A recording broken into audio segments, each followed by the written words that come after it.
Hi, my name is Asfaw Beramu, and this is Tigrinya Dialect Identification, a joint work with Asmallah Shteka and Solomon Tafarra. So for all, I would like to thank the African LNP organizers for giving this opportunity.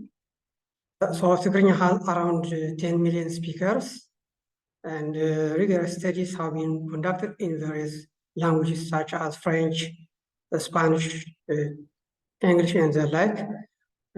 Both on language and dialect identification. There are a couple of studies on Tigrinya language identification. However, to the best of our knowledge, there are no works on automatic Tigrinya dialect identification as of yet. In this work, we consider dialect identification as a multi-class classification task. Tigrinya dialect identification can be defined as follows. Given a chunk of Tigrinya text T, we would like to train models that determine which Tigrinya variety T was written in. So basically, we have an input just like this, Nabeha, Labeha, and Dabeha. We would like to develop a model that would classify this input into Z, L, and T varieties. So to come up with this model, we review works on text classification, especially on automatic language identification and automatic dialect identification. We also reviewed linguistics literatures on Tigrinya variety classification.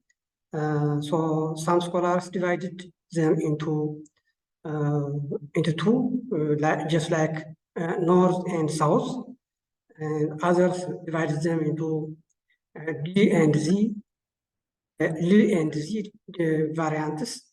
By the way, Z is considered as a standard Tigrinya variant, which is mostly used in educational and administrative works. So that's why they are comparing the D dialect with the Z, the L dialect with the Z dialect. So other scholars just divided them geographically, say like some part of Eritrea, Arwa, Shire, one dialect region, others are another region, and say Ujra Raya and Macho are in a specific region of dialect. So they can go as far as 5 regional dialects, but they didn't provide concrete data. They didn't support their claims with data.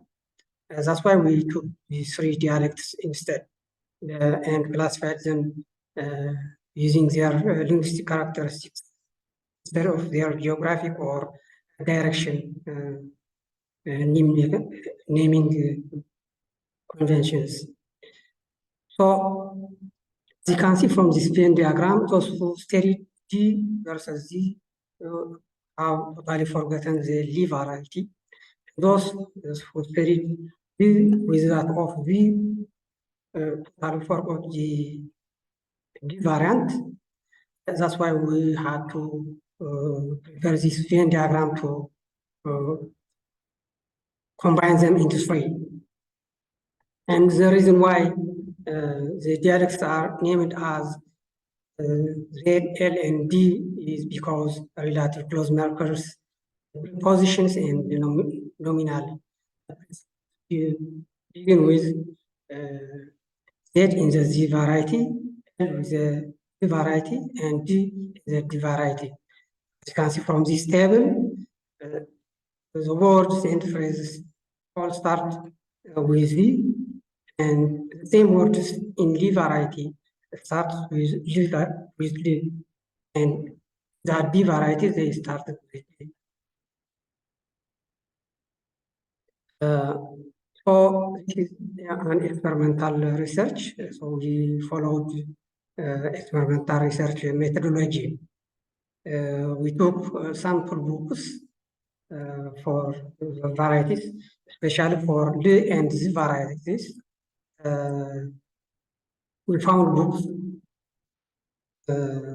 like Pato, Arkandarta, and Khalifazantatat. For the D variety, we didn't get a book. Instead, we collected data from Facebook posts by Hadza Olam and Raya. So these sources were translated to their respective